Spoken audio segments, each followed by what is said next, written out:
Hey everybody, Joe here with another episode of 360 Comics. Today I am bringing you my first dollar bin haul of 2022. It would be awesome if you all did me a favor and hit that subscribe button at the top of the screen, and you can also give this video a thumbs up for a like and leave a comment down below. All of that will enter you for a chance to win this copy of Alpha Flight Number One for our 1,200 subscriber giveaway. And not only that, but you can have additional chances to win by liking and commenting on all of our videos post-Christmas, so everything from Christmas to present, as well as the videos that are to come until we hit 1,200 subscribers. So the books from this video are part of the same haul from my last video from New Year's Day, the 50% off sale at Panther Comics in New Jersey. If you haven't checked that video out yet, I'm going to put it in the description below for you to watch, but you can watch this one first. Just give you a quick recap. Basically, they had a 50% off all back issues, as well as 25% off all wall books and slabs. Big New Year's Day sale.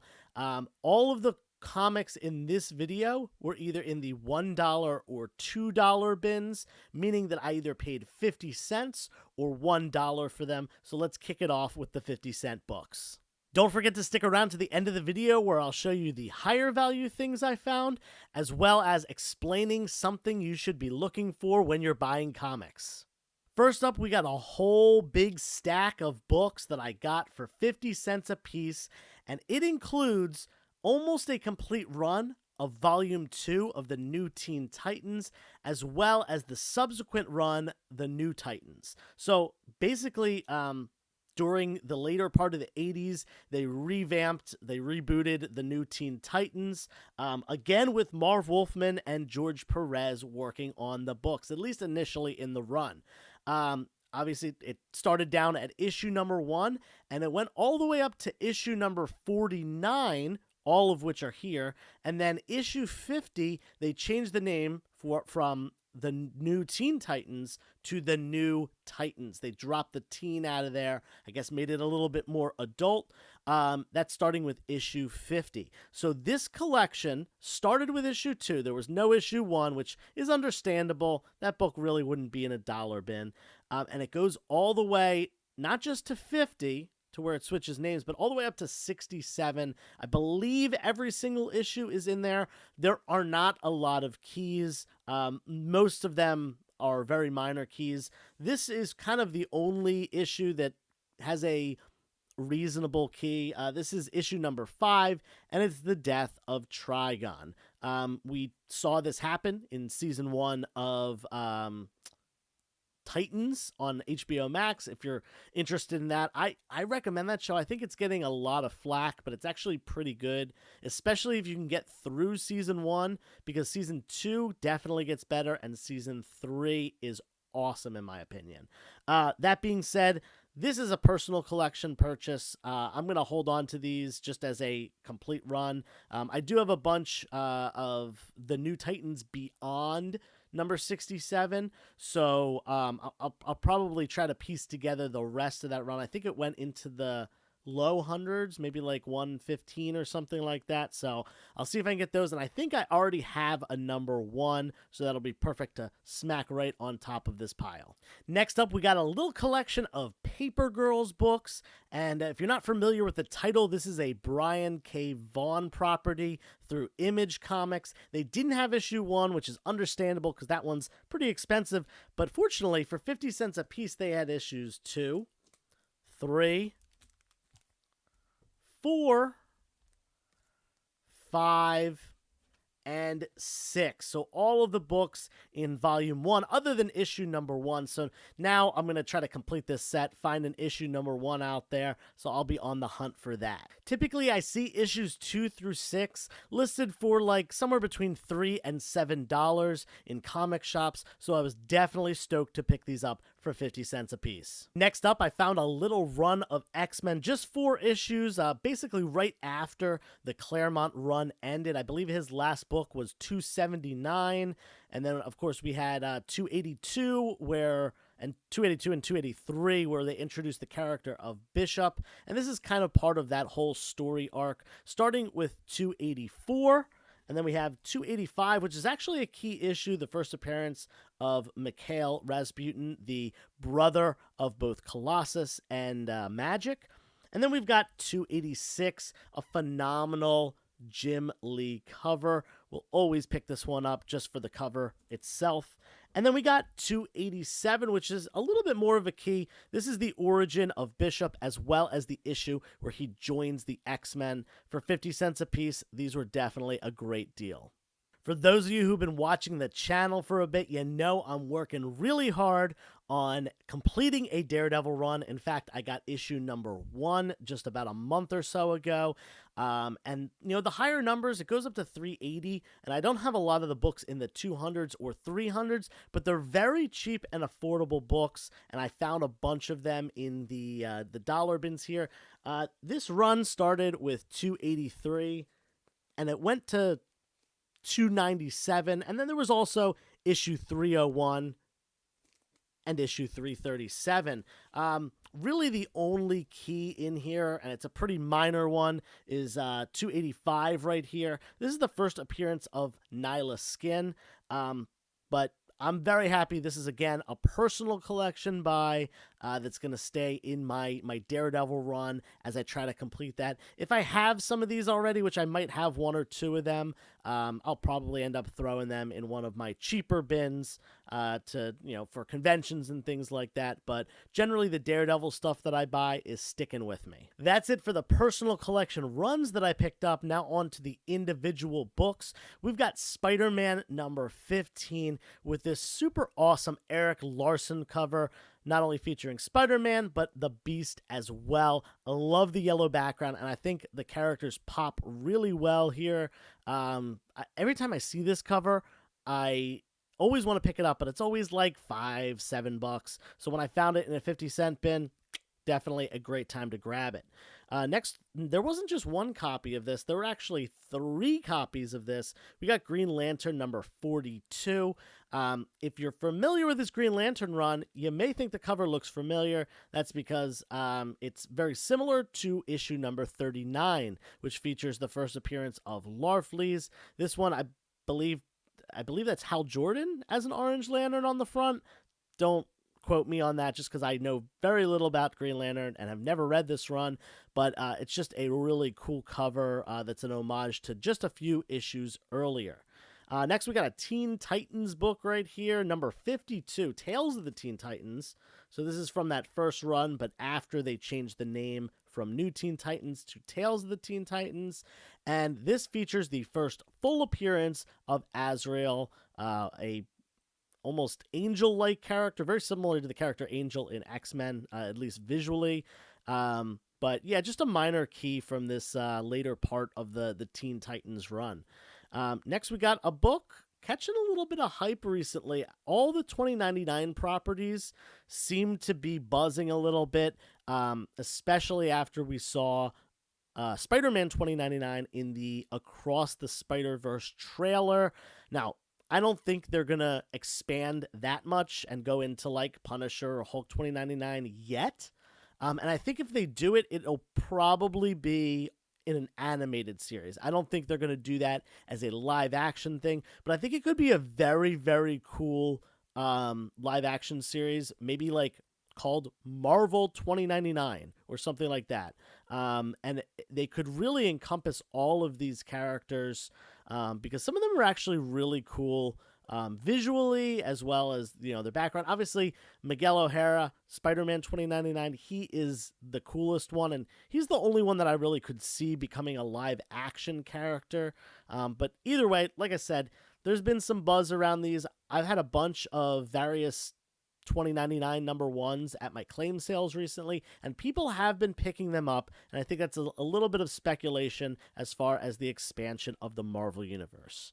Next, we got The Amazing Spider-Man number 8. This is from the 3rd volume of Amazing Spider-Man. that features the debut of Silk in issue 4. She cameos in 1, 2, and 3 a little bit, but in issue number 4, she makes her full appearance. Now, this is number 8.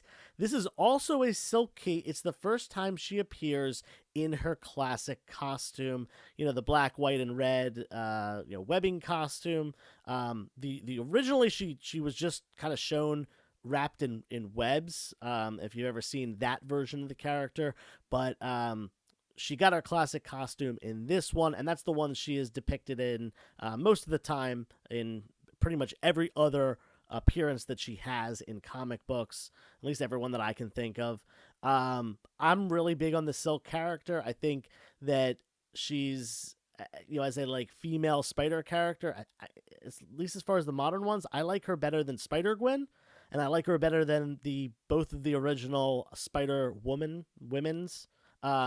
So I think she's a really cool character. She's got a great backstory, and Marvel doing the whole diversity thing and trying to give everyone representation. A female Asian character is definitely one that provides representation where there isn't a lot. Next up, we got X-Force number 1. This is a book that I will always pick up if I can get it for less than $1. Classic run from Rob Liefeld before he left for Image Comics. And there wasn't just one, but there were 2.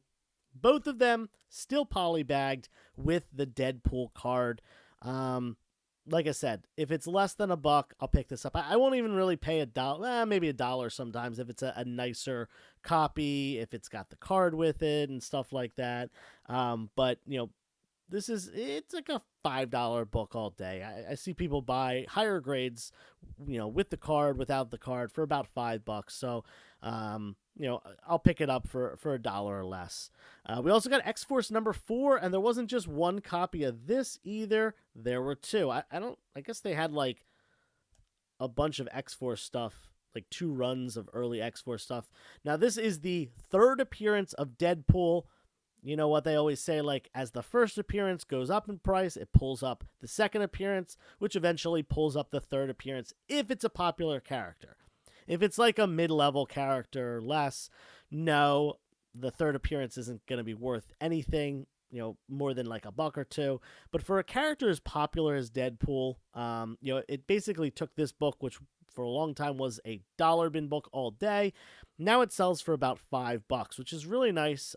His second appearance in issue number 2 sells for $10, $12, depending on condition. And obviously the first appearance is several $100s, kind of in almost any grade.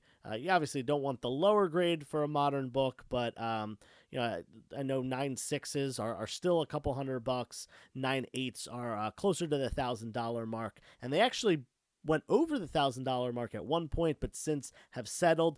I personally think with Deadpool 3 possibly coming out at some point, as well as Deadpool maybe making his way into the MCU, I think there's a lot of potential on not only this book, but issue number 2 of this run, and New Mutants 98, his first appearance. Another X-Force book, another 2 copies of it. We've got number 8. This is the first appearance of Domino, and I've said this before in recent videos, actually the last video. A lot of people think issue number 11 is the first appearance. It's not, but people gravitate to that one more because it's a better cover, and therefore that one is more expensive, kind of in the $15 range, maybe $10 to $15, whereas this one is kind of a $5 to $10 book. That's going to be it for the 50-cent books, but like I said, there were $2 bins, and given that they had a half off sale, all the books in there were $1, and I found some even better stuff in there. Let's check it out. If you watch the channel, you know that I'm big on Doctor Doom, and not just Doctor Doom, but specifically Doctor Doom cover appearances, because his first couple appearances are very, very expensive. We can go down to some really cool cover appearances as far as minor speculation books. Here we got him on the cover of Fantastic Four 199. We've also got Fantastic Four 222 here. This does not have Doctor Doom on the front, but it does have an awesome shot of Franklin Richards right here. Another character that I'm definitely specking on as far as a future MCU appearance, Probably not anytime soon, but eventually. Back to the Doom stuff, we got issue 246. Another Doom cover, not just one Dooms, but 5 Dooms on the cover. We have one fighting each of the Fantastic Four, and then a Doom head in the center. And right here it says, "Too many Dooms," and this is a newsstand copy as well. Going on to issue number 320, again, a Doctor Doom cover, Shadow of Doom. Like I said, these were $1 a piece, not a huge investment by any means, but definitely some really great Doctor Doom covers to pick up in preparation for him inevitably coming to the MCU. I think that as far as any villain character's appearance, I don't think anyone is more secured than Doctor Doom. Maybe like Galactus eventually coming would be like kind of on par, or Magneto, I guess, would probably be the only one that I could see would, is more secure than Doctor Doom coming to the MCU. It's going to happen. Who knows when? Who knows where? Who knows who's going to be the actor? But anyway, I'm always going to be picking these up. Also for $1, we got this book that was on the hot list recently, Silver Surfer 53, which features the first appearance of Aldan. For those of you who don't know, this is a very minor character, but there's been some speculation that this character might be appearing in the Marvels. In fact, a gender-bent version, a female version of this character, possibly appearing in the Marvels. I'm not like all aboard the hype train on that or anything like that, but it's been on the hot list recently. It's a really cool cover in my opinion, and it's a Silver Surfer book, which people really like to get these this like kind of 90s Silver Surfer run because most of it's pretty affordable and there's some great stories, including some with Thanos. Next up is a little run again for the personal collection. We got Rogue One starting with issue number 2. They didn't have Rogue One number 1, which is totally understandable. That's like a $15-$20 book, but they had issue number 2. Issue number 3, which is the first appearance of Krennic, and he's on the cover. Issue number 4, and issue number 5. Now for $1 a piece. Oh, sorry. Almost forgot, issue number 6 as well, which in my opinion is the coolest cover.